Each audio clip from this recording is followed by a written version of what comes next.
Cordial saludo, profesor Oscar Osvaldo. A continuación, haré sustentación de la actividad complementaria número 5 sobre fraude y error.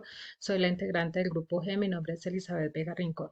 Como primera medida, tenemos que el fraude es un acto intencional realizado por una persona dentro de la organización. Pueden ser los directivos, empleados o terceros que mediante la utilización de engaños consiguen una ventaja injusta o ilegal.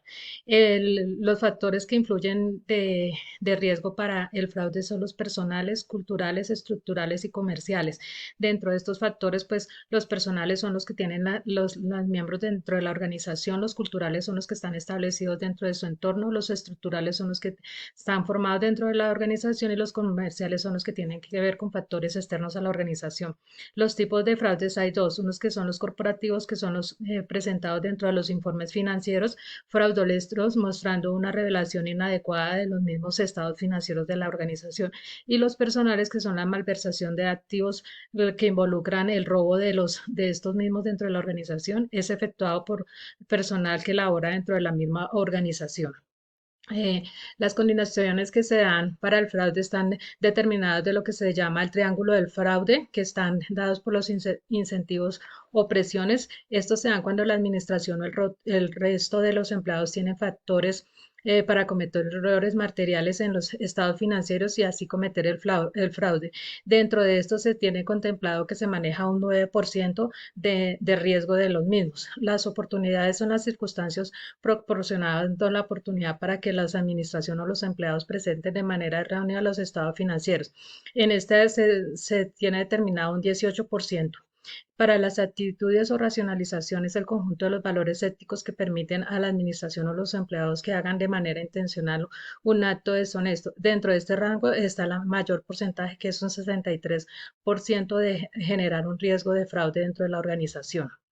Los indicios que existen para cuando hay fraude dentro de las organizaciones existen varios, como son las transacciones registradas incorrectamente o que no se dejan o que de manera íntegra y oportuna no se presentan dentro de los estados financieros, los saldos o transacciones injustificadas con documentos o autorizaciones dentro de los mismos registros contables, los ajustes que se hacen a última hora pero que impactan significativamente los resultados. Hay evidencias de acceso a los sistemas por personal no autorizado, hacer que no tiene nada que ver con sus cumplimiento de sus obligaciones o tareas dentro de la misma organización. Las confidencias o quejas que se presentan constantemente ante un auditor cuando se presume de un fraude. A estos llamados de atención pues se les debe tomar en cuenta para la toma de decisiones y ser reportados. Las quejas de los funcionarios sobre el modo en que se realiza la auditoría, los retrasos inusuales para proporcionar la información solicitada por el auditor. Esto pues genera sospechas de un posible fraude dentro de la organización. La falta de disposición para tratar de deficiencias dentro del control interno. La tolerancia que presenta el cumplimiento de la conducta de ética de los funcionarios de la empresa. La ausencia de documentos y posible alteración de los mismos documentos, la inexistencia de los documentos originales para los registros contables, las partidas conciliatorias que no tienen explicación, los cambios inusuales en el balance o los cambios en las tendencias o relaciones importantes con los estados financieros y las discrepancias entre los registros del cliente y las confirmaciones de los terceros. Estos son puntos claves para tener en cuenta cuando se está dando un inicio de fraude dentro de una organización.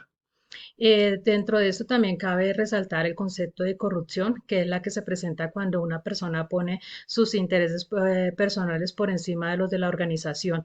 Eso utilizando por lo general instrumentos, sean en el sector político, se incumplen las leyes, hay una evasión fiscal y muchos más procedimientos. Estas se presentan a menudo pues debido a que se dan incentivos desmesurados. En esta ya no se está hablando de fraude, sino de corrupción.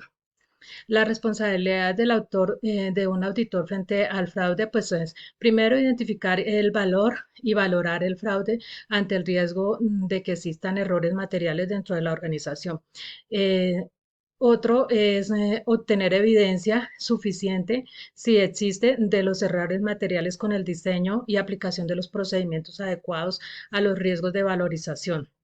dar una opinión sobre los estados financieros sustentada con las conclusiones alcanzadas con base en las evidencias de las auditorías obtenidas. Aquí tenemos un cuadro sobre cómo se deben hacer los procedimientos del auditor ante la evaluación de un posible fraude. Debe haber comunicación entre los miembros del equipo de la auditoría, consultar con la administración, identificar los factores de riesgo, hacer un procedimiento analítico de las posibles riesgos de fraude dentro de la empresa y la otra información que pueda adquirir dentro de la misma. Este es una pirámide que se puede mirar con los diferentes factores.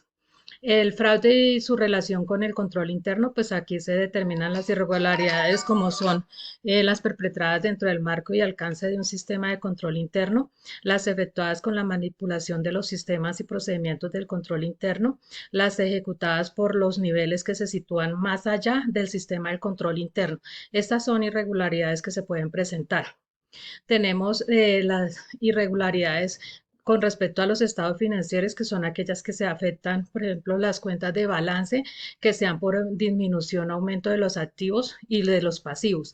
Y las que se presentan en el estado de resultados, que es por un aumento o disminución del ingreso con respecto a lo que se da como resultado final dentro del balance. Estas son las irregularidades en los estados financieros. Vamos con el concepto de error, que es una incorrección no intencional contenida dentro de los estados financieros. Estos se pueden dar por cálculo, omisión, mala aplicación de conceptos contables, duplicidad en registros, autenticidad o equivalencia dentro de este no es tan grave como el fraude, pero sí con consecuencias similares. Dentro de los errores de los estados financieros hay dos tipos: los no intencionales, que son los que se dan por omisión inadvertida de un asiento efectuado de manera incorrecta por un análisis inadecuado de quien realiza esta función, por la falta de claridad dentro de los conceptos utilizados dentro de las prácticas contables, el cálculo erróneo que puede ser en la afectación de un documento específico o un registro contable, por los errores de traslado al pasar sumas de una página a otro o de un periodo a otro. Y vienen los errores intencionales, que son aquellos que ocurren deliberadamente, se interpretan como irregularidades. Estos documentos contables pueden ser falseados por omisión deliberada de un asiento.